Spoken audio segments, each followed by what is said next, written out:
Bienvenue dans cette nouvelle édition du QG News. Voici les titres. Le Tchad abrite jusqu'au 11 septembre prochain le premier salon international des technologies de l'information et de la communication. La cérémonie d'ouverture a été présidée ce mardi par le chef de l'État Idriss Déby Itno. La préservation de l'environnement est un enjeu capital pour le Gabon. Certains spécialistes militent pour la mise en place de nouveaux outils de gouvernance. Et puis, focus en fin d'édition sur l'alphabet Nko, un système d'écriture mondingue inventé par le savant guinéen Solomona Conté. En partenariat avec l'Union internationale des télécommunications et l'Organisation internationale de la francophonie, N'Djamena, la capitale tchadienne, abrite jusqu'au 11 septembre prochain le Salon international des technologies de l'information et de la communication, une occasion pour les participants d'œuvrer au développement de ce secteur en Afrique. Reportage de Paul de Singwe, notre envoyé spécial. Ils viennent des 4 coins du continent, d'Europe et même d'Amérique. Certains avec des projets innovants et d'autres avec des stratégies et l'exposition de leur savoir-faire dans le secteur d'éthique. Tous participent à N'Djamena au Tchad, au CITIC, le premier salon international des technologies de l'information et de la communication en Afrique centrale. Ce premier salon international d'éthique est l'occasion pour le Tchad de partager avec ses partenaires sa vision pour faire du Tchad un hub mondial d'éthique.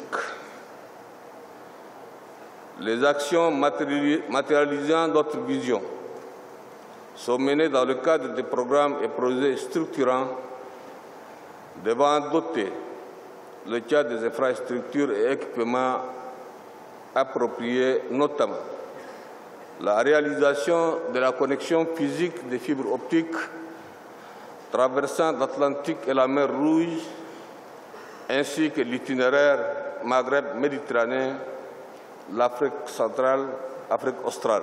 Avec plusieurs exposants et de nombreux participants, le CITIC constitue une véritable plateforme d'échange et permet aux innovateurs africains de présenter leurs projets aussi bien sur le continent qu'à l'international. Du côté des élèves, en fait, ce qu'il faut comprendre, c'est qu'il faut qu'il ait une tablette numérique. Et cette tablette permet de télécharger les cours, c'est-à-dire d'embarquer des cours sans avoir une connectivité Internet. Ils peuvent y accéder en fait tout le temps, à tout moment, jusqu'à ce qu'ils comprennent en fait les cours. Deuxièmement, ils peuvent s'exercer autant que nécessaire avec des quiz que nous avons produits. Et troisièmement, ils peuvent consulter leur évolution. À partir de là, ils reviennent voir l'enseignant ou ils peuvent aller sur le site Internet, c'est-à-dire la plateforme est dédiée. C'est ce qui leur permet de télécharger les cours de la phase d'après. Le CITIC vise également à accompagner l'Afrique dans l'extension de son réseau large bande à fibre optique. Mais pour y parvenir, plusieurs défis restent à relever, notamment dans le développement des infrastructures dans le secteur d'éthique. Il y a le problème d'accessibilité.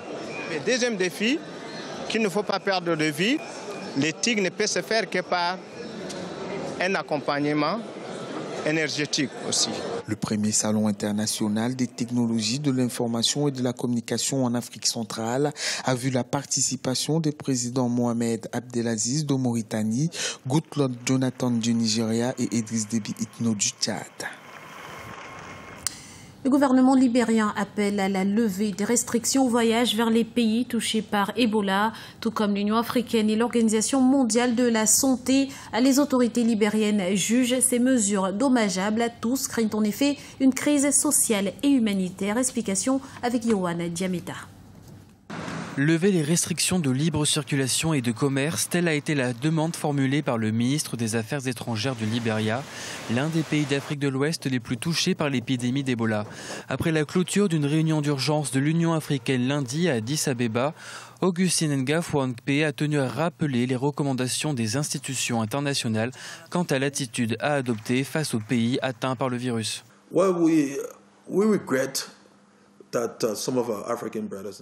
Nous regrettons que certains de nos frères et de nos sœurs africains prennent des mesures disproportionnées vis-à-vis de l'ampleur du problème et qu'en dépit de l'avis d'experts de l'Organisation mondiale de la santé, des Nations unies et même de la Banque africaine de développement, certains d'entre eux ne prennent aucune décision sur leurs frontières. Notre message à nos collègues africains, c'est qu'ils doivent revoir leurs actes. border on stigmatization. Our message to our African colleagues is that they need to revisit their actions. Depuis l'arrivée du virus Ebola au Libéria, ses voisins la Guinée-Conakry et la Côte d'Ivoire ont successivement décidé de fermer leurs frontières en août 2014 pour tenter d'endiguer la propagation de la maladie. Une mesure de restriction commerciale à l'impact bien pire que l'effet du virus lui-même, selon les propos de la présidence de l'Union africaine. Ngafouane Kfe appelle quant à lui la communauté scientifique à accélérer la recherche. We've been told through the news media that d'après les médias, l'action d'un médicament, le SMAP, était efficace à 100% sur les singes testés et il est possible qu'il soit également efficace sur l'homme. Mais nous appelons les médecins à faire le maximum afin que les médicaments puissent être rapidement disponibles.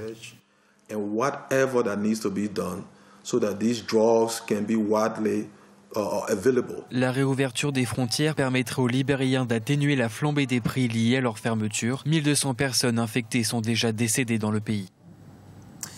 Chaque citoyen guinéen doit considérer la bataille contre Ebola comme une guerre. Ce sont les mots du président Alpha Condé qui appelle à la mobilisation générale pour proscrire la maladie. Au cours d'une rencontre de concertation avec les journalistes guinéens et étrangers, le président Condé a mis l'accent sur l'importance des médias. Il a en effet exhorté les professionnels du secteur à œuvrer davantage dans la communication et dans la sensibilisation des populations. Restons en Guinée, mais dans un tout autre registre cette fois. Un institut de formation a été mis en place par les responsables du ministère de l'Éducation afin de faciliter l'apprentissage des langues. Et le cap est mis sur la promotion de l'alphabet Nko. Il s'agit d'une écriture conçue par Souleymana Kanté en 1949. Découverte dans ce reportage notre correspondant Mohamed Lamine Solano. Un institut d'apprentissage d'Nko pour vulgariser l'écriture en Guinée. Jusqu'ici peu connu du grand public, l'alphabet Nko est un système de transcription des langues mandingues qui revendique une identité linguistique des pays de l'Afrique occidentale. Le Nko s'écrit et se lit de droite à gauche comme l'arabe et se compose de 27 lettres réparties en 19 consonnes, 7 voyelles et un diphtongue. Des caractéristiques propres aux langues mandingues qui favorisent la vulgarisation de l'écriture en Guinée. Si je prends l'écriture latine, photo, ça s'écrit avec PH, et faute, ça s'écrit avec F. Donc le son O peut être transcrit avec la lettre O, avec AU, avec EAU. Donc ça fait que pour un seul son, il y a plusieurs transcriptions. Mais pour l'alphabet Nko, la spécificité est un seul son est égal à une lettre. L'alphabet Nko connaît aujourd'hui un essor impressionnant dans le monde. L'écriture est à ce jour enseignée dans 7 universités américaines dont Harvard et dans de nombreuses universités africaines et européennes. En Guinée, seule l'université de Kankan a introduit l'enseignement du Nko dans ses programmes, alors que la question est en débat au ministère de l'alphabétisation. Introduire l'enseignement d'une langue, l'enseignement d'un alphabet, il faut d'abord former le personnel.